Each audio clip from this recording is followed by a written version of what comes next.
الحمد لله رب العالمين والصلاة والسلام على سيد الأنبياء والمرسلين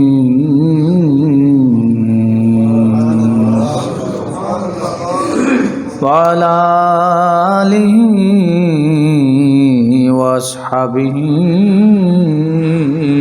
أجمعين أما بعد فأعوذ بالله من الشيطان الرجيم بسم الله الرحمن الرحيم قتل الإنسان ما أكفره من أي شيء خلقه من نطفة خلقه فقدره ثم السبيل يسره ثم أماته فأقبره آمنت بالله صدق الله العظيم وبلغنا رسوله النبي الكريم الأمين إن الله وملائكته يصلون على النبي يا أيها الذين آمنوا صلوا عليه وسلموا تسليما الصلاة والسلام عليك يا سيدي يا رسول الله الصلاة والسلام عليك يا سيدي يا رحمة للعالمين وعلى آلك وأصحابك يا خاتم الأنبياء والمرسلين الصلاة والسلام عليك يا إمام الأنبياء والمرسلين وعلى آلك وأصحابك يا جد الحسن والحسين. حمد و صلات کے بعد معزز و محتشم احباب ذی وقار، گزشتہ جمعۃ المبارک سے دفن کے متعلق جو ہے کچھ بیان ہو رہا تھا. اللہ رب العزت نے یہ جو جنازہ ہوتا ہے، دنیا میں آنا اور جانا، موت، قبر، اس کو اپنے بندوں کے لیے ایک انعام اور احسان فرمایا. رب کائنات ارشاد فرماتا ہے قتل الانسان ما اکفرہ، کہ انسان مارا جائے، قتل کیا گیا انسان، ما اکفرہ، جو اس نے ناشکری کی ہے. یعنی ان نعمتوں کو نعمت نہ سمجھنا، موت، قبر اور قبر کے معاملات، اس کو نعمت قرآن نے بیان فرمایا. من ای شیء خلق، یہ بھول گیا کہ اسے کس چیز سے پیدا کیا گیا. من نطفۃ، اسے ایک قطرے سے رب نے پیدا فرمایا. خلقہ فقدرہ، پھر اسے طرح طرح کے اندازوں میں رکھا، مختلف مراحل سے گزارا. ویسے اگر بندے کو غور کرنے کی زحمت ہو جائے تو طبیعت صاف بھی ہو جاتی ہے قرآن کی یہ آیات پڑھ کے، کہ تو کیا سمجھتا ہے اپنے آپ کو، ہے تو ایک پانی کا بلبلا اور قطرہ. ثم السبیل یسرا، پھر اس کے لیے راستوں کو رب ذوالجلال نے آسان فرمایا.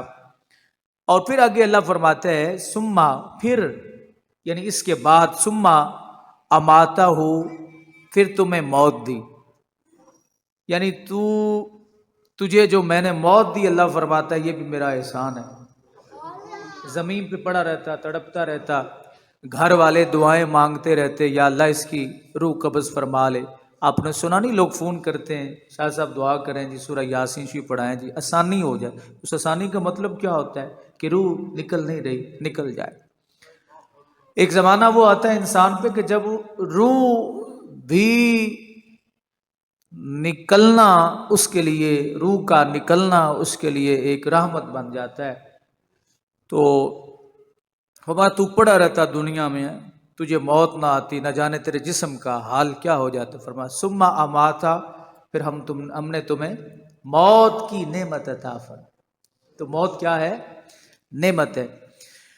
اور پھر مرنے کے بعد اللہ رب العزت فرماتا ہے فاقبرا تجھے اٹھا کے جنگل میں پھینک دیا جاتا یا وہیں پڑا رہتا تو کوے نوچ کے کھا جاتے کتے تجھے تیری ٹانگوں کو تروڑ مروڑ کے لے جاتے تو تیرا کیا حال ہوتا. اللہ فرماتا ہے فاقبرا پھر میں نے تجھے قبر کی نعمت عطا فرمائی چھپا لیا تیرے اوپر پردے ڈال دیے مٹی میں جہاں سے تو آیا تھا وہیں تمہیں چھپا لیا. اور پھر رب فرماتا ہے تیرا اور میرا معاملہ شروع ہو گیا لیکن اللہ نے وہ معاملہ بھی عوام الناس کی نظر سے اوجھل رکھا ہے. فرمایا جو بھی ہو قبر میں چترول ہو جزا ہو یا سزا ہو اللہ فرماتا ہے یہ میرا اور تیرا معاملہ ہے میں کسی کو اس پر مطلع نہیں ہونے دوں گا تجھے ذلیل و رسوا نہیں ہونے دوں. تو یہ نعمتیں ہیں اللہ رب العزت کی. قبر کیا ہے؟ اللہ کی قبر کیا ہے جی؟ رب کی نعمت ہے.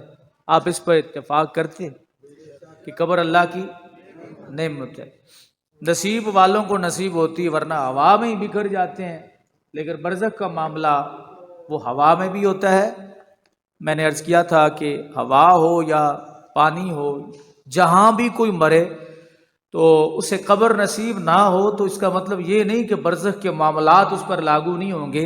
اللہ رب العزت مچھلی جس کو نگل گئی جس کو کوئی جانور درندہ کھا گیا جس کو شیر کھا گیا جس کو کتے بلے کھا گئے اللہ رب العزت ان جانوروں کے پیٹ کو ہی اس کے لیے برزخ بنا دیتا ہے اور معاملات شروع ہو جاتے ہیں. کوئی فضا میں بکھرا تو اس کے اجزاء کو سمیٹنا یہ رب ذوالجلال کی قدرت سے باہر نہیں ہے. اللہ اس فضا کو ہی اس کے لیے برزخ بنا دیتا ہے. یعنی بندہ یہ سمجھے کہ اگر قبر نصیب نہیں ہوئی تو شاید وہ قبر کی جزا سزا سے بچ گیا. فرمایا یہ نہیں ہو سکتا. یہ رب کائنات کا حکم ہے. تو مسائل میں عرض کر رہا تھا اس دن کہ قبر شریف پہ جب کسی کو مسلمان کو دفن کرنے لگیں تو اس دفن کے بعد وہاں قرآن مجید دفن سے پہلے بھی پڑھنا جائز ہے واضح کرام سے پڑھوانا جائز ہے.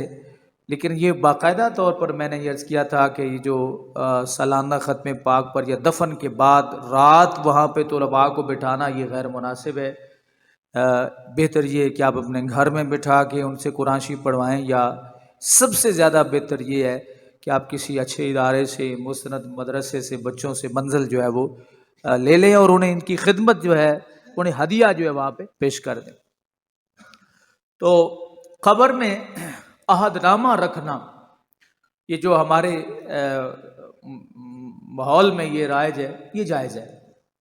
عہد نامہ قبر کے اندر رکھنا. تو عہد نامہ رکھنے کا جو طریقہ ہے یہ ذرا سماعت فرما لیں. اچھا میں ایک ضمناً مسئلہ عرض کر دوں میرے ذہن میں تھا وہ شاید ذہن سے نکل نہ جائے. یہ جو آپ حجامت کرواتے ہیں تو یہ جو بال ہوتے ہیں نا یہ بال مونچھوں کے ان کو اوپر رکھا کریں کہ یہ آپ کی یہ طریق والا جو حصہ ہے نا یہ خالی رہے. مونچھیں آپ چاہے 2-4 کی رکھ لیں 2-4 کی سمجھتے ہیں نا کتنی بڑی ہوتی جتنی مرضی مونچھیں رکھ لیں لیکن یہ آپ کی طریقہ جو حصہ ہے نا یہ والا یہ خالی ہونا چاہیے. اور گھر میں کینچی رکھ لیں کینچی رکھ لیں. جب بھی آپ دیکھیں کہ یہ بڑھ رہی ہے تو فوراً اس طری والے حصے کو خالی کر لیا کریں. یہ اگر بال آپ کے کھانے میں یا پینے میں لگے تو یہ مکروہ ہے. یہ کیا ہے؟ مکروہ ہے. اس سے بچنا بہت ضروری ہے کہ تری والے حصے کو بالوں سے خالی رکھیں. ہوتی ہے نا آپ کے شیشہ بھی لگا ہوتا ہے اور گھر میں چھوٹی کینچی بھی ہوتی ہے اس سے کیونکہ ہر روز ہر دوسرے تیسرے دن چوتھے دن بعض لوگوں کے بال بڑھنے کی جو رفتار تیز ہوتی ہے تو وہ حجامت کروانا مشکل ہوتا ہے. تو اس کا خیال رکھیں گے نا آپ انشاءاللہ. اگلے جمعے جس کی بھی بھائی کے دوست کے یہ بال جو ہے نا طریقے والے حصے پر ہوں وہ گھر سے کینچی سے کاٹ کے نماز میں شامل ہوا کریں، یہ مکروہ ہوتا ہے۔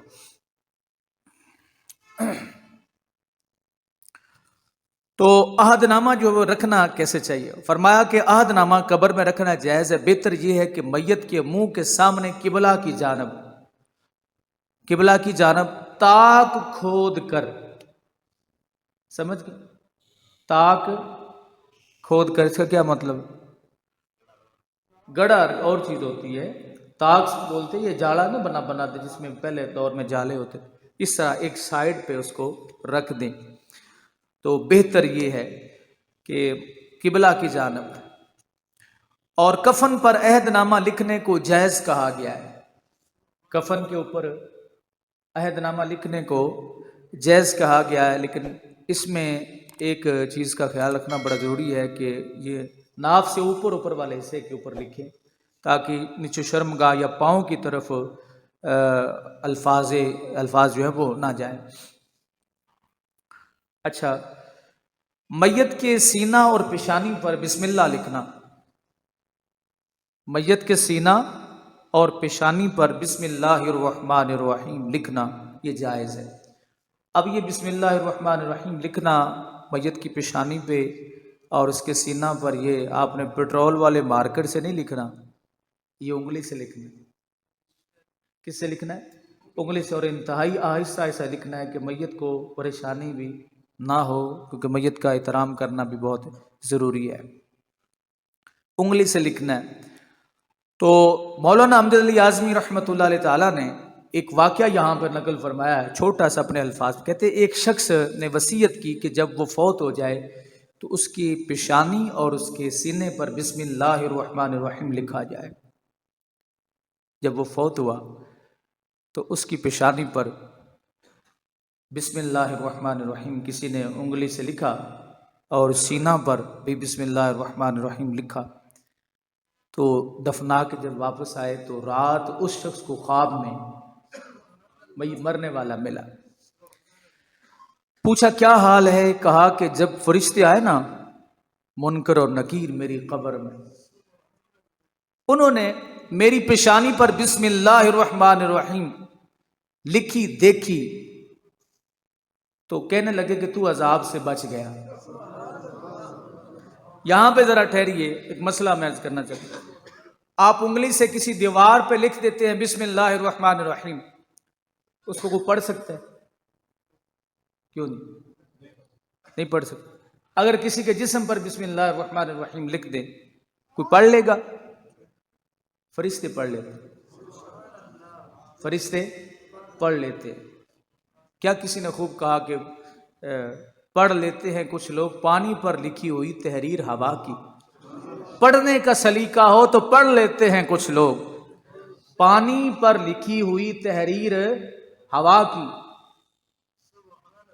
ایک شخص سے میں نے، وہ علامہ اقبال کے بڑے شیدائی تھے تو عقیدہ غلط تھا، میں نے کہا علامہ اقبال آپ کے بارے کے نہیں ہیں، وہ بندہ آپ کے بارے کا ہے ہی نہیں۔ کہتے وہ کیسے؟ آپ اللہ کے ولیوں کے دشمن ہو، آپ کہتے ہو مر کے مٹی ہو گئے۔ اور یہ تھوڑا سا ہمارا پریشر ہوتا ہے نا اہل سنت کا، تو یہ لوگ دبے رہتے ہیں اور لوگوں کو پھنسانے کے لیے اللہ کے ولیوں کی تعریف کر دیتے تھوڑی دیر کے لیے تاکہ یہ ہمارے ساتھ شامل ہو جائیں۔ تو بیسیکلی ان کے اندر ایک بغض ہوتا ہے، وہ یہ سمجھتے ہیں کہ شاید یہ ولیوں کی عبادت کرتے ہیں۔ تو ہم برملا میں ذمہ داری سے عرض کرتا ہوں اکثر کہ ہم ولیوں کی عبادت نہیں کرتے، ان سے پیار کرتے ہیں، اور اس ولی سے پیار کرتے ہیں جس کو دیکھ کر حضور کی شریعت یاد آئے۔ بس سارے دے ہاتھ ساڈے کول نہیں چومے جاندے، تے نہ اسی چومن ان کے ہاتھ چومیں گے جن کو دیکھ کے میرے آقا کا دین یاد آئے۔ بس حضور جو لے کے آئے ہمیں وہ یاد آئے، قرآن یاد آئے۔ تو انہوں نے کہا جی کیا مطلب؟ میں نے کہا آپ کا عقیدہ یہ ہے کہ مرنے کے بعد ہر چیز ختم و نیست و نابود ہو جاتی ہے، پر اقبال نے کہا کہ سبحان اللہ، یہی جو میں نے شعر پڑھا نا کہ پانی پڑھنے کا سلیقہ ہو تو پڑھ لیتے ہیں کچھ لوگ پانی پر لکھی ہوئی تحریر ہوا کی۔ ہوا بھی تحریر لکھتی۔ اقبال کہتے ہیں قم باذن اللہ کہنے والے سبھی رخصت ہوئے، رہ گئے خانقاہوں میں مجاور یا گورکن۔ کہتا اقبال کا شعر ہے ہی نہیں. میں نے کہا اقبال کا اگر یہ شعر نہیں تو تمہیں اقبال کا پتہ ہی نہیں ہے کہ اقبال کس عقیدے کا مالک. تو انگلی سے لکھی ہوئی تحریر کو کسی کی شان جرت نہیں ہے پڑھ سکے، لیکن قبر میں بسم اللہ الرحمن الرحیم اگر لکھا ہوا ہو ماتھے پر تو منکر اور نکیر اس کو آ کے پڑھ لیتے. اب یہ بتائیے، اللہ فرماتا ہے کہ وَلَقَدْ كَرَّمْنَا بَنِي آدم، ہم نے آدم کی اولاد کو عزتیں دی ہیں. فرشتوں سے بڑھ کر ہے انسان ہونا، مگر اس میں لگتی ہے محنت زیادہ. انسان کا مرتبہ فرشتوں سے بڑا ہے. اگر منکر نکیر یہ تحریر پڑھ سکتے ہیں تو نبیوں کے سردار نہیں پڑھ سکتے. تو یہ سودا اپنے گاہکوں کے لیے ہے، دوسروں کے لیے نہیں ہے. وہ اس کو دلیل مت سمجھیں. تو یہ چونکہ ایک واقعے کی بات ہے تو فرمایا کہ جب فرشتے انہوں نے کہا تو عذاب سے بچ گیا، تو نے اپنے آپ کو عذاب سے بچا لیا کہ تیری پیشانی پر، تیرے سینے پر لکھا ہوا ہے بسم اللہ الرحمن الرحیم، یہ لکھا. اللہ اکبر. اور یہ فتاوی در مختار کے اندر بھی موجود ہے، فتاوی تاتار خانیہ کے اندر بھی یہ واقعہ فقہا نے اس کو درج فرمایا ہے. فرمایا کہ پیشانی پر بسم اللہ شریف لکھے، سینہ پر کلمہ طیبہ لا الہ الا اللہ محمد الرسول اللہ، یہ لکھے. کس پہ؟ سینہ کے اوپر. مگر نہلانے کے بعد کفن پہنانے سے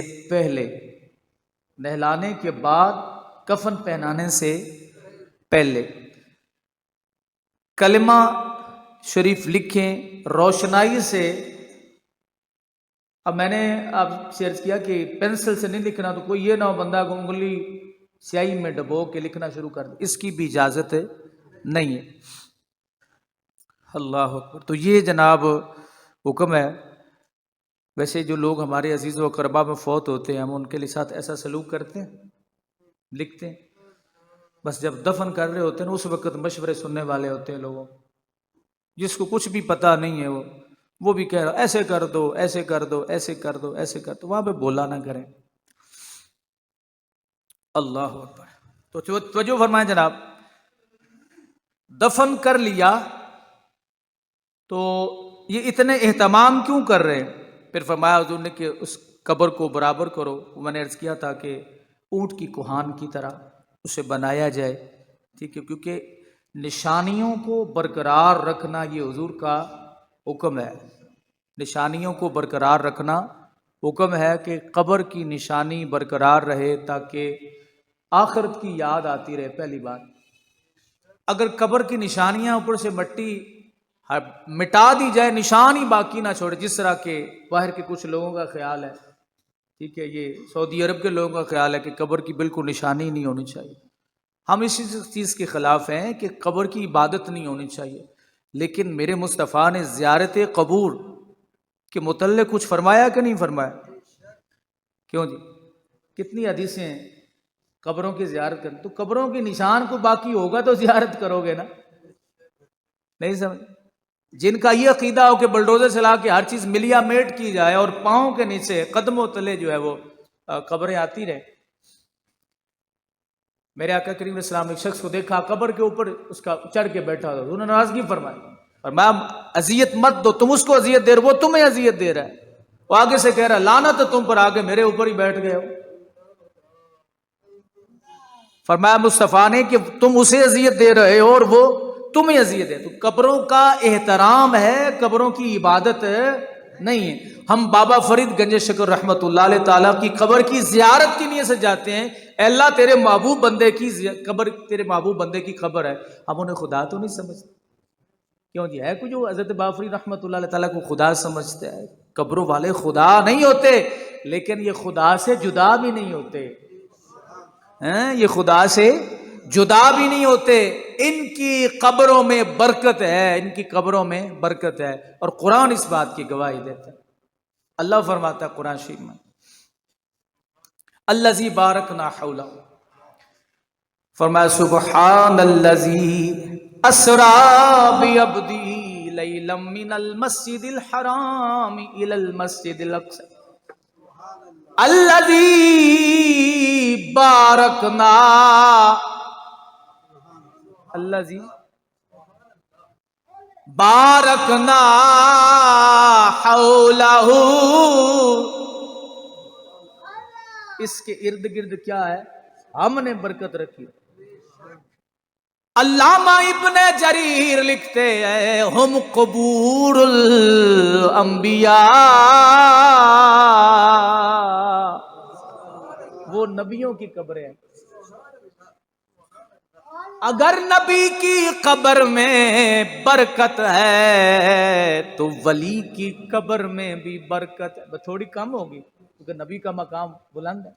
برکتیں قبروں میں ہوتی ہیں، قرآن یہ کہہ رہا ہے، ٹھیک ہے؟ تو فرمایا قبر کی زیارت جو ہے یہ مستحب امر ہے۔ کب؟ ہفتہ میں ایک دن زیارت کرے، کس کی؟ قبر کی۔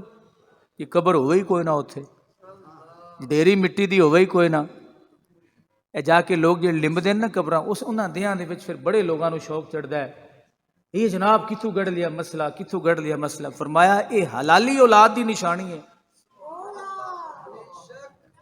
کہ اپنے ماں باپ نو دنیا تو جاون تو بعد بھی انہاں دیاں نشانیاں نو بھی یاد رکھ دے نے۔ بیوی کہتی ہے بیٹے سے، پت محرم شریف ہے، ابے دی قبر دی خبر نہیں لئی، یہ خارج اسلام نہیں ہے، اس کو آڑ بنا کے مصطفیٰ کے غلاموں سے دور کرنا یہ کوئی دین نہیں ہے۔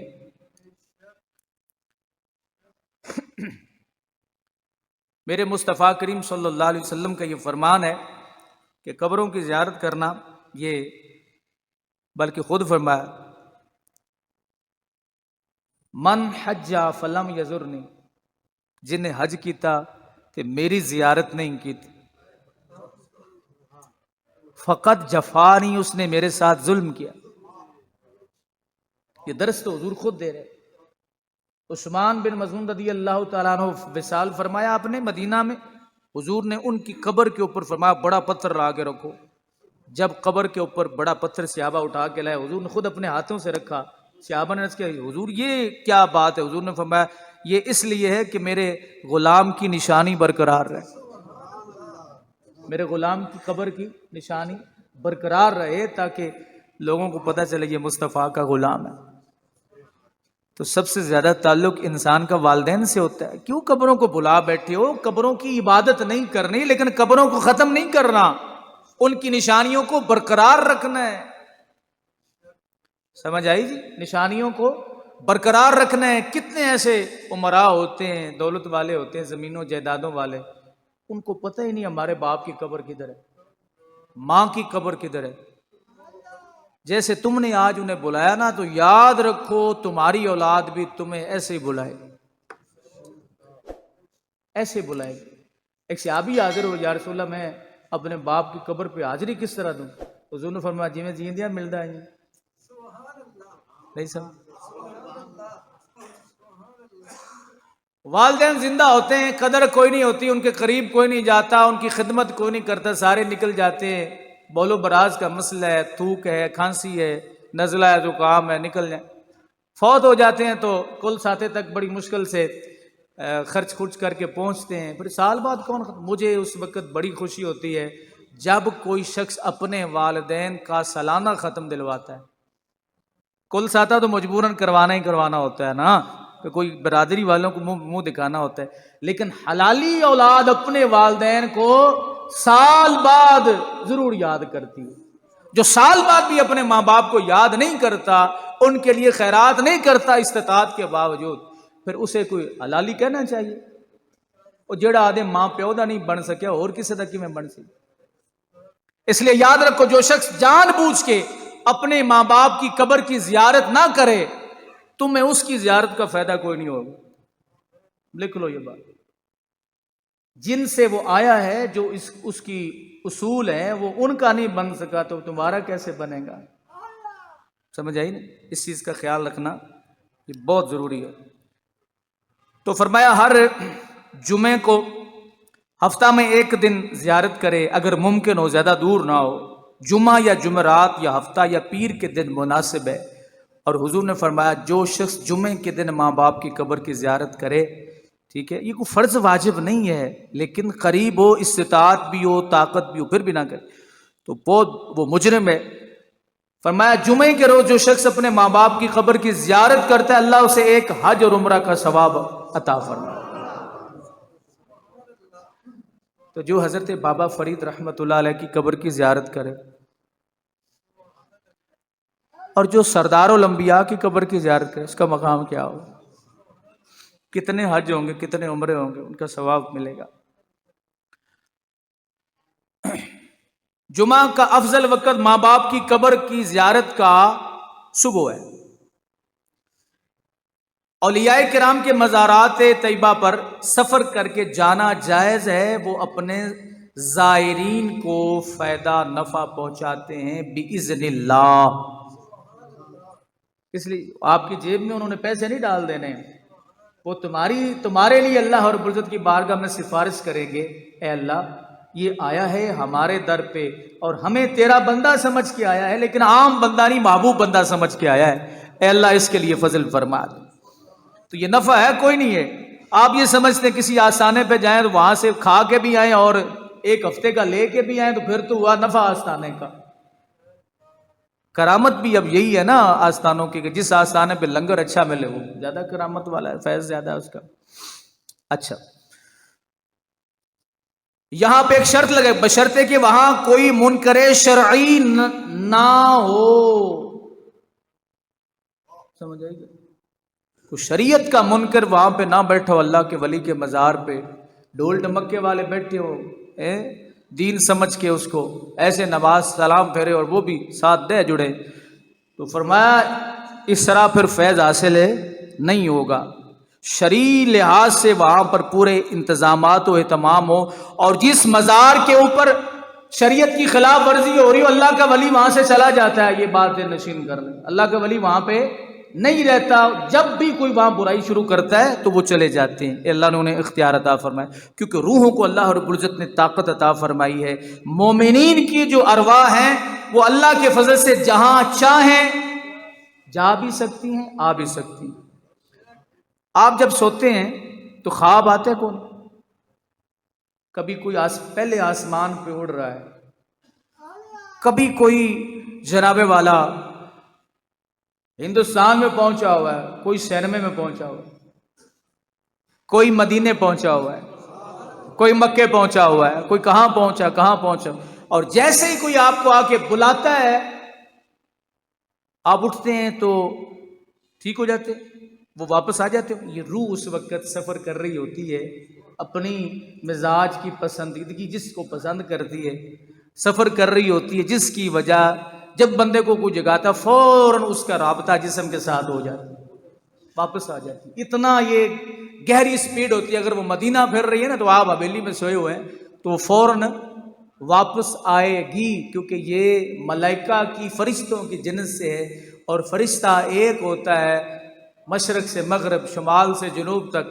مرتے ہیں بندے پہنچا ہوتا ہر جگہ کوئی نہیں۔ یہ مشکلیں ہیں ہمارے لیے، جسمانی بشری تقاضے ہیں، ورنہ جو روحانی تقاضے ہیں وہ بہت بڑے ہیں کہ ان کے لیے یہ کوئی آنا جانا مشکل کام نہیں ہوتا۔ لیجیے جناب، تو عورتوں کا اختلاط اگر قبروں پر ہو تو عورتوں کے لیے جانا جائز نہیں ہے، اگرچہ وہاں ان کے عزیز و اقربا کی قبریں بھی ہوں۔ سمجھے جی یہ مسئلہ؟ اگر قبرستان عورتیں جائیں وہاں پر اختلاط ہو مردوں عورتوں کا، چاہے وہاں پہ کوئی مزار ہو، تو یہ تو سلسلہ چلتا رہتا ہے نا، اللہ کے ولیوں کے نام کو استعمال کر کے اپنے معاملات سیدھے کرنے کا۔ تو اللہ کے ولیوں کی یہ تعلیم نہیں ہے کہ عورت جو ہے وہ مزار پہ آئے۔ عورت کے لیے چاہیے کہ وہ مزار پہ اس وقت جائے جب وہاں کوئی بندہ نہ ہو۔ بہتر اس کے لیے یہی ہے کہ گھر پڑھ کے ختم دلوا دینا۔ تو مزار کے نام پہ سیر کرنا، گھر سے باہر نکلنا جوان عورت کے لیے جائز نہیں، بوڑھی عورت کا اور حکم۔ جوان عورت کے لیے جائز ہے؟ بالکل نہیں کہ ہم مزارات کی زیارت کے لیے جا رہے ہیں، اللہ کا نبی اس کی اجازت نہیں دیتا۔ اللہ اکبر۔ عورتوں کے لیے بھی یعنی یہ شرائط ہیں ان کی قبر کی زیارت کرنے کی، وہاں پہ اختلاط نہ ہو، مرد نہ ہو، فتنہ فساد نہ ہو، وہاں پہ شیطان جو ہیں وہ نہ ہو۔ بوڑھی عورتیں جو ہیں ان کے لیے اجازت ہے، وہ جا سکتی ہیں، آ سکتی ہیں۔ جوان عورتوں کے لیے یہ منع کیا گیا ہے، تو بہتر یہی ہے کہ عورتوں کو منع کیا جائے، جنازے کے ساتھ بھی انہیں نہ چلنے دیا جائے، کیونکہ یہ جزا فضا، ان کی چیخ و پکار، رونا دھونا یہ بڑا زیادہ ہوتا ہے، اور یہ قبروں والوں کے لیے، مرنے والوں کے لیے یہ اذیت ناک ہوتا ہے۔ اور اکثر عورتوں کی عادت یہ ہوتی ہے کہ یہ جب مزار پہ یا قبر پہ جاتی ہیں تو تعظیم میں حد سے گزر جاتی۔ یہ صرف عورتیں نہیں گزرتی، مرد بھی گزرتے حد سے۔ کسی کو منع کر دیں نا کہ آپ اس طرح سجدہ نہ کرو، تو وہ کہتا ہے میری تو عقیدت ہی پوری نہیں ہوئی، جنوں سجدہ کرنا ہے انہوں کردہ نہیں ہے۔ نہیں سمجھ؟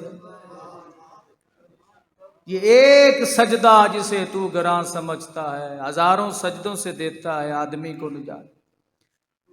اب اس سجدے کے نام پر کچھ لوگ اللہ کے ولیوں کی محبت کو ختم کرنا چاہتے ہیں، اللہ کے فضل سے ہم وہ بھی نہیں ہونے دیں گے۔ یہ نہیں ہے کہ آپ اللہ کے ولیوں کی توہین کرنا شروع کیجیے۔ سجدہ سکھایا ہی بابا فرید نے ہے، یہ سجدہ سکھایا ہی خواجہ معین الدین نے ہے، بر صغیر کی بات کر رہا ہوں میں۔ یہ سجدہ سکھائے حضرت خواجہ نظام الدین نے ہے، یہ سجدہ سکھایا ہی حضرت داتا گنج بخش علی اجویری نے ہے۔ آپ کہتے ہیں کہ ان کی ضرورت نہیں ہے، میں کہتا ہوں کہ آپ پچھلی تاریخ اٹھا کے دیکھیں کہ اس بر صغیر پاک و ہند میں اسلام کا تخم لگایا کس نے ہے۔ تو مزار کو عبادت گاہ نہیں بنانا چاہیے، سمجھے؟ اعلی حضرت فاضل بریلی رحمۃ اللہ علیہ تعالیٰ کا فتویٰ موجود ہے کہ مزار پہ جا کے سجدہ کرنے کی یا طواف کرنے کی قطعاً کوئی اجازت نہیں ہے۔ جو شخص یہ کر رہا ہو اس کے اس عمل کو دیکھ کر اہل سنت کو بدنام نہ کیا جائے، تو جا کے سمجھاؤ نا ان کو۔ آپ دائیں بائیں جاتے ہو، آتے ہو، وہاں جا رہے ہیں 5 دن کے لیے، وہاں جاتے ہیں 6 دن کے لیے، جاؤ نا مزار پہ بیٹھو نا۔ جو لوگ اس طرح غلط حرکات کر رہے ہیں آپ ان کو مشرک بنائے جا رہے ہو، وہ انسان ہے، جاہل ہے، انہیں پتہ نہیں ہے، بٹھا کے سمجھاؤ نا انہیں۔ جو مسجدوں میں لوگ تربیت یافتہ ہیں ان کو سمجھاتے ہو، انہوں نے سمجھاؤ۔ جو مسجدوں میں نمازیں پڑھنے والے ہیں ان کو مشرک کہنا اور ان کو بدعتی کہنا، ایسے لوگوں کو کچھ ہوش کے ناخن لینے چاہیے۔ انہیں یہ سوچنا چاہیے کہ جہاں پہ خرابی ہو رہی ہے وہاں جائیں۔ تو وہاں مزار پہ نہیں جاتے، اس لیے نہیں جاتے کہ جو مزار والا ہے اس کے بارے میں ان کے خیالات ٹھیک نہیں ہیں۔ نہیں سمجھو؟ میرے مصطفیٰ کریم علیہ السلام نے فرمایا، جس نے، اللہ فرماتا ہے کہ جس نے میرے کسی ولی کے ساتھ عداوت رکھی، رب فرماتا ہے میں اس کے خلاف اعلان جنگ کرتا ہوں، میں اس کے خلاف اعلان جنگ کرتا ہوں۔ حضور نے فرمایا تھا بنی اسرائیل کی شریعت نبیوں کے سہارے چلی، اور میری شریعت میرے بعد، کیونکہ نبی نہیں کوئی اور آئے گا، میری امت کے ولیوں کے سہارے، میرے غلاموں کے سہارے چلے گی۔ ولیوں نے جنہوں نے اتنا کام کیا ہے، آپ ان کی نفرت لوگوں کو نہ سکھائیں، ان سے لوگوں کو دور نہ کریں۔ ہاں بعض ایسے مقامات ہیں جہاں پر کچھ اور مذہب کے لوگ جو ہے وہ غلبہ ہے ان کا، تو ان کو جا کے پیار محبت سے سکھائیں، ان کو سمجھائیں۔ ٹولیوں کی ٹولیاں ادھر جائیں، مسجدوں میں نہ آ کے نظام خراب کریں، ادھر جا کے ان کو سمجھائیں جو بہت زیادہ گمراہی میں مبتلا ہے۔ تو اس لیے جناب جب بھی اللہ تعالیٰ کے کسی ولی کے مزار پہ جائیں تو ان چیزوں کا آپ بالخصوص خیال رکھیں، جزا فضا سے بچیں، تعظیم میں حد سے نہ گزریں، طواف نہ کریں، سجدہ نہ کریں، بے ادبی نہ کریں وہاں پر جا کے۔ یہ نہیں کہ سجدہ نہیں کرنا، طواف نہیں کرنا تو اپنے اندر ایک بغض لے لینا، اور نہ نزدیک نہ جا۔ اس کو سمجھاؤ پیار سے کہ اللہ کے ولی کے مزار پہ آئیں تو کس طرح حاضری دینی۔ یہ مسئلہ تو آپ جانتے ہی ہوں گے کہ اللہ تعالیٰ کے ولی کے مزار پہ جائیں تو حاضری کس طرح دینی ہے۔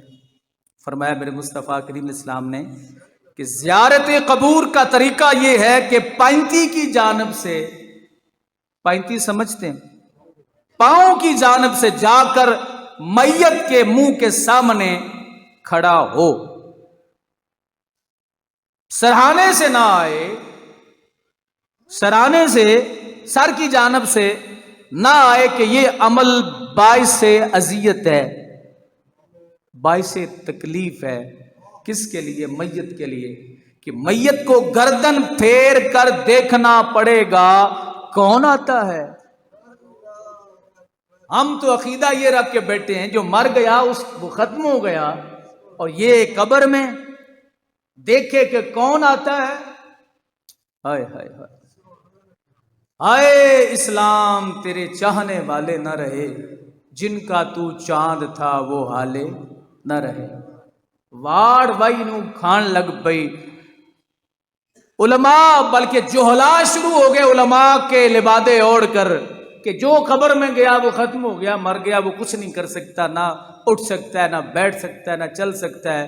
تو قرآن سے دور یہ لوگ صرف فیس بک یا یوٹیوبر بن کے بیٹھ جانا، یہ کوئی علم کی علامت نہیں ہے۔ اور یاد رکھے جڑا چوکھا ویلا ہوئے وہ یوٹیوب تے بہندا جی،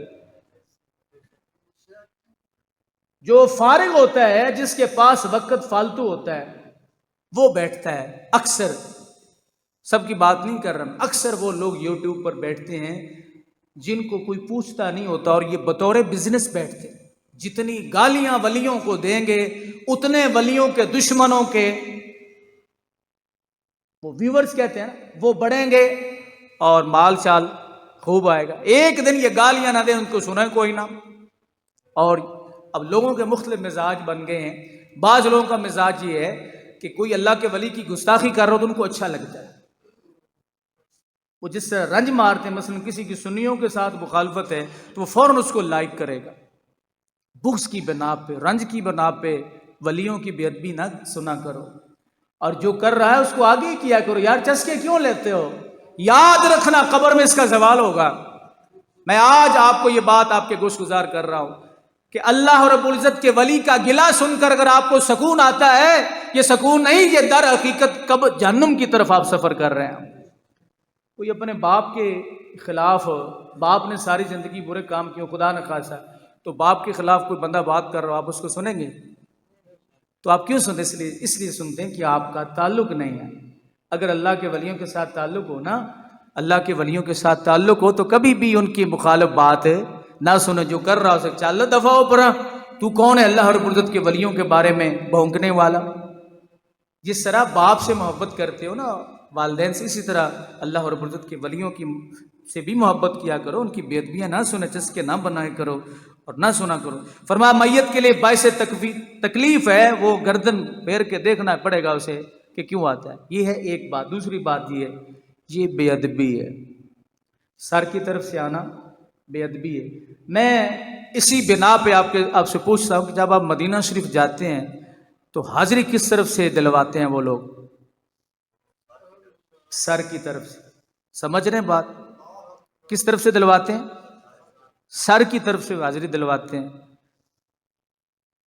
تو کیا یہ اذیت ہے یا نہیں؟ ہے نا؟ تعظیم ہے کہ نہیں؟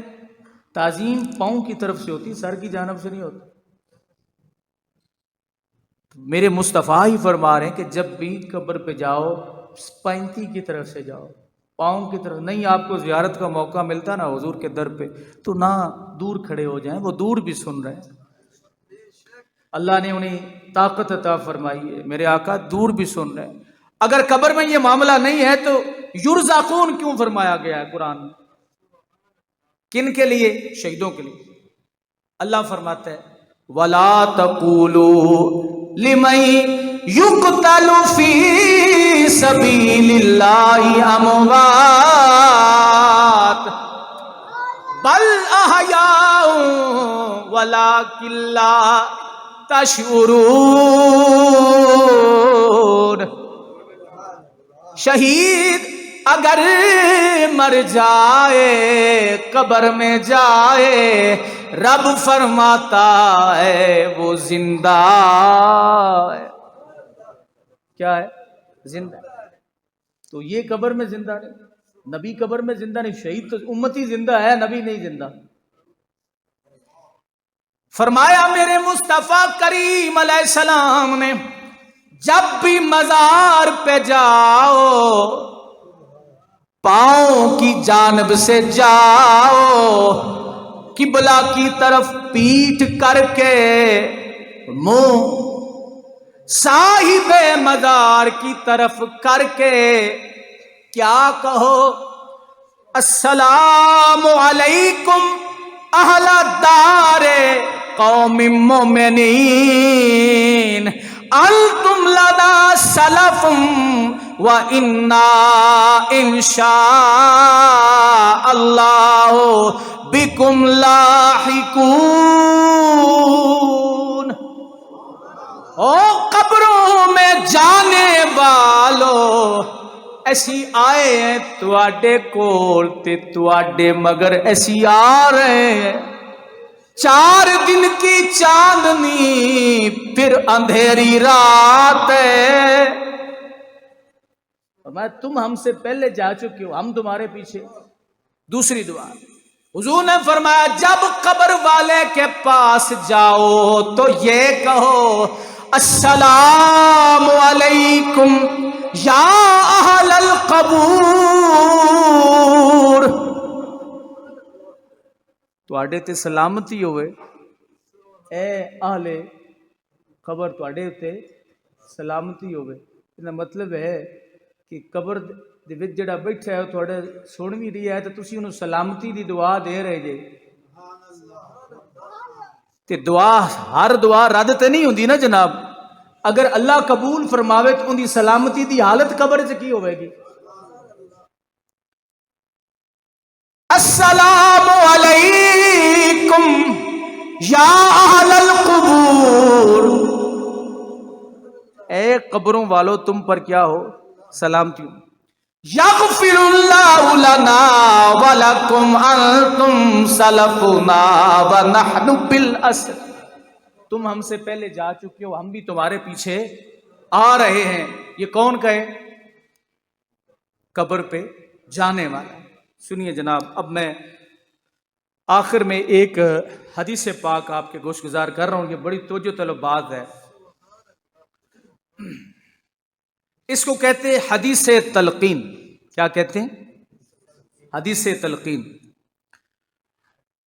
ابن قیم جو ابن تیمیہ کے شاگرد ہے، ایک حوالہ یہ کافی ہے، انہوں نے اپنی کتاب الروح میں لکھا کہ جب کسی شخص کو دفنا لیا جاتا ہے تو رسول کریم علیہ السلام کا فرمان ہے اور اس پر صحابہ کرام کا عمل ہے۔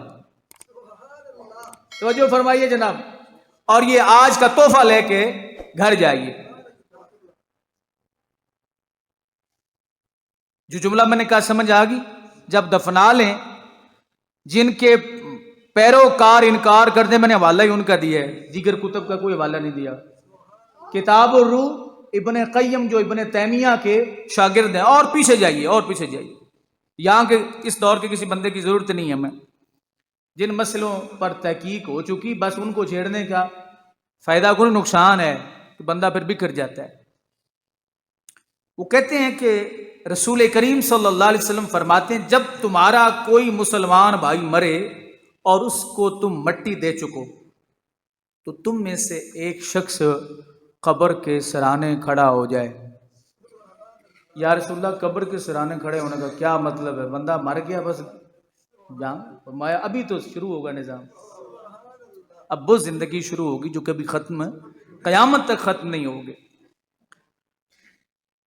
ٹائم ہے جی 4 منٹ میرے پاس، 5 منٹ ٹائم ہے، 20 منٹ پر آپ ذرا حوصلہ رکھیں۔ آپ جب بار بار گھڑی کو دیکھتے تو میں پریشان ہو جاتا ہوں کہ شاید میں اوپر جا رہا ہوں۔ توجہ کرے ذرا، فرمایا جب مٹی دے چکو تو ایک شخص قبر کے سرانے کھڑا ہو کر یہ کہے یا فلاں بن فلاں، اے فلاں فلاں کے بیٹے۔ اور حضور فرماتے ہیں کہ وہ اس کی ماں کا نام لے۔ ستے ہو جاگ دے ہو؟ سون دا ویڑا ہے ہی کو نہیں ہو، سنتا دا ویڑا ہونے والا ہے۔ اس کی ماں کا نام لے کہ اے فلاں فلاں ماں کے بیٹے. یا رسول اللہ ماں کا نام کیوں لے؟ فرمایا اس لیے کہ ماں کا نام لینے میں زیادہ انس ہوتا ہے. بندے کو جب اذیت تکلیف آتی تو کس کا نام لیتا ہے؟ ابا کا نام کیوں نہیں لیتا؟ کیوں؟ ابا کا کوئی حصہ نہیں ہے، بیٹے میں کوئی حصہ نہیں ابا کا، ہے نا؟ لیکن نام کس کا لیتا ہے؟ ماں کا. ماں سے بچہ مانوس زیادہ ہوتا ہے، انس زیادہ ہوتا ہے. یا رسول اللہ اگر کسی شخص کی ماں کا نام معلوم نہ ہو، بیٹا بھی نہ ہو، اس کا کوئی عزیز و اقربا بھی نہ ہو، اور بندے کو جا کے دفن کیا جائے، نہ بھائی ہو نہ کوئی رشتہ دار ہو، تو یا رسول حضور سے پوچھا گیا ہے سوال، تو یا رسول اللہ پھر وہ کیا کہے؟ حضور فرماتے پھر اس سے وہ یہ کہے کہ اے حوا کے بیٹے. چھوٹی امی نہیں، بڑی امی کا نام لے. مگر یہ ان کے لیے جو ابن قیم اور ابن تیمیہ کے پیروکار ہیں. ان السہم لبلغ المقتل، تیر اپنے نشانے پہ لگ رہا ہے، آپ کو نہیں سمجھ آ رہا. جو کہتے قبر میں قبر والے کی حیثیت ہی کوئی نہیں ہے. میں نے بارہا یہ بات کہی کہ قبر والے کی عبادت نہیں کرنی، لیکن یہ نہیں کہ قبروں کو جا کے ٹھڈے مارنا شروع کر دو. یا آپ لفظوں سے جو قبروں والوں کو پتھر مارتے ہو نا، لفظوں سے، یہ اللہ کی بارگاہ میں حساب دینا پڑے گا. اگر قبر میں ہے ہی کچھ نہیں تو یہ کس کے لیے ہے؟ یا رسول اللہ اگر ماں کا نام معلوم نہ، حضور نے فرمایا بڑی امی کا نام لے. وہ کیا ہے؟ اے حوا کے بیٹے.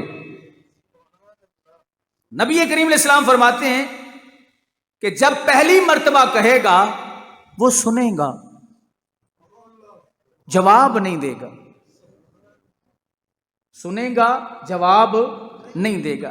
حضور نے فرمایا جب دوسری مرتبہ کہو گے اے حوا کے بیٹے یا اے فلاں مائی کے بیٹے، وہ سنے گا، اٹھ کے بیٹھ جائے گا، اٹھ کے بیٹھ جائے گا. اب لوگ کہتے ہیں ہم قبروں کو کھولیں تو وہاں اٹھ کے بیٹھا کوئی نہیں ہوتا.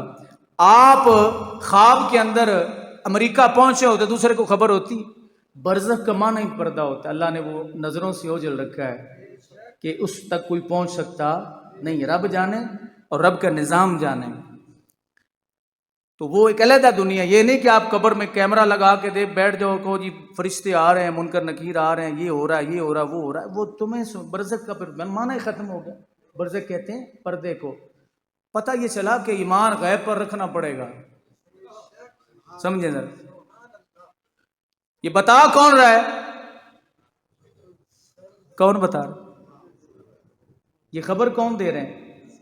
حضور دے رہے ہیں نا کہ قبر میں اس طرح منکر آئے گا، نکیر آئے گا، فرشتے آئیں گے، ایسے ہوگا، ایسے ہوگا، ایسے ہوگا. ان کو پتہ کون نہیں؟ تم سے کو پوچھ کہتا جی ہمیں غیب پر ایمان ہے، لیکن غیب بتایا کس نے ہے؟ تو جانا ہے تو بتایا نا، مسئلہ یہ حل ہو گیا. اللہ نے حضور کو غیب دیا، کوئی نہیں دیا. اگر نہیں دیا تو پھر قبر میں کچھ بھی نہیں ہے. کوئی سوال ہے جو آپ سارے مانتے جناب فلاں حدیث کی کتاب ہے، فلاں حدیث کی کتاب ہے. جب تیسری مرتبہ کہو گے، حضور نے فرمایا وہ اٹھ کے بیٹھ جائے گا اور جو تم کہو گے وہ کہے گا. اب اس کی اپنی مرضی نہیں چلے گی. کیا کہنا ہے؟ نبی کریم صلی اللہ علیہ وسلم فرمایا پھر کہنا ہے اذکر ما خرجت علیہ من الدنیا شہادت اللہ الہ الا اللہ. اور دنیا سے آنے والے بول کیا کہنا ہے؟ اللہ شہادت اللہ الہ الا اللہ وان محمدا عبدہ ورسولہ.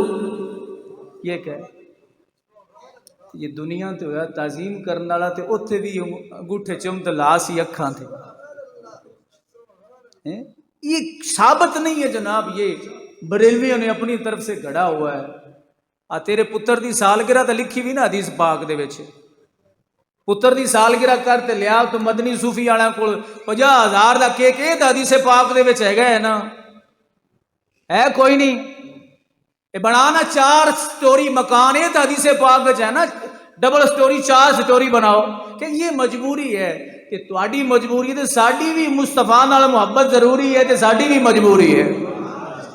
تعظیم جس نے کی ہے محمد کے نام کی، تعظیم جس نے کی ہے محمد کے نام کی، اللہ نے اس پہ آتش دوزخ حرام کی، اللہ نے اس پہ آتش۔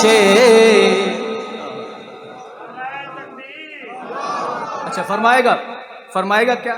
بندہ کہ کہو گواہی دے اللہ کی اور محمد صلی اللہ علیہ وسلم کے اس کے بندے اور رسول ہیں۔ حضور نے فرمایا یہ پیچھے اسی طرح پڑھنا شروع کر دے گا۔ پڑھ رہا وَأَنَّكَ رَضِيتَ بِاللَّهِ رَبًّا وَبِالْإِسْلَامِ دِينًا، او بول، میرے آقا فرما رہے وہ بولنا شروع کر دے گا۔ وَبِمُحَمَّدٍ صلی اللہ تعالی علیہ وسلم نبیًّا وَبِالْقُرْآنِ إِمَامًا۔ حضور فرماتے یہ کہے وہاں پر، عربی آتی تو عربی کہے، نہیں تو اردو میں اپنے لفظوں میں کہہ دے۔ نکیرین ایک دوسرے کا ہاتھ پکڑ کر کہیں گے، حد ہو گئی ہے۔ یہ حضور فرما رہے ہیں، حدیث پاک میں ذمہ داری سے عرض کر رہا ہوں۔ نکیرین ایک دوسرے کا ہاتھ پکڑیں گے اور کہیں گے آؤ چلیں۔ جیڑے سوال ایسی پوچھنے آئے تھے اگے آکی پر جواب دیتی بیٹھا ہے، یہ سوال نکیرین نے پوچھنے تھے۔ وہ کہیں گے آؤ چلیں، کیوں؟ ساتھ یہ کہیں گے کہ یہاں کیا فائدہ ہے کہ جسے لوگ اس کو حجت سکھا چکے، جو ہم نے کہنا تھا وہ لوگوں نے بتا دیا۔ نبی علیہ السلام سے پوچھا گیا یا رسول اللہ ماں کا نام معلوم نہ، وہی بات جو اس کو طبرانی نے موجم کبیر میں نقل فرمایا کہ یہ دوسری روایت ہے کہ اگر ماں کا اصلی ماں کا نام موجود نہ ہو تو بڑی امی جی کا نام وہ وہاں پہ ذکر کر دیں۔ حضرت ذی وقار پتہ چلا کہ اگر قبر کے اوپر قبر والے کی آسانی چاہتے ہو تو مصطفیٰ کی شریعت سے کوئی اعلیٰ شریعت کسی نبی کی نہیں ہے، اور مصطفیٰ کی شریعت میں جتنا بخشش کا سامان ہے کسی نبی کی شریعت میں سامان نہیں ہے۔ ایک بندہ قبر کے اونچی آواز سے نہ کہے، ایسا کہہ لے، شرم آتی تو لوگ چلے جائیں تو کہہ لے، لیکن بیٹا کہے، باپ کہے، خاوند بیوی سے کہے تو اللہ ایک ہے، محمد صلی اللہ علیہ وسلم اس کے بندے اور رسول ہیں۔ حضور نے فرمایا ایک واری چپ کر سی، دوجی واری اٹھ کے بیٹھ جاسی، تیجی واری جی میں آنکھ سے ہوں میں آنکھنا شروع کر دے سی۔ تلقین اس کو عام کریں۔ اور ابن قیم نے لکھا کہ اگر یہ ناجائز ہوتا تو صحابہ کا اس پہ عمل نہ ہوتا۔ حضور نے فرمایا ہے صحابہ کا اس پر عمل ہے تو اپنے مرنے والوں کے ساتھ وفا کیجئے، انہیں بلائیے نہ، ان کی قبروں پر کھڑے ہو کے تلقین کیجئے انہیں، تاکہ ان کی آخرت کا سلسلہ، ان کی قبر کا سلسلہ آسان ہو جائے۔ اللہ تعالی ہم سب کو عمل کی توفیق بخشے۔ وآخر دعوانا الحمدللہ رب العالمین۔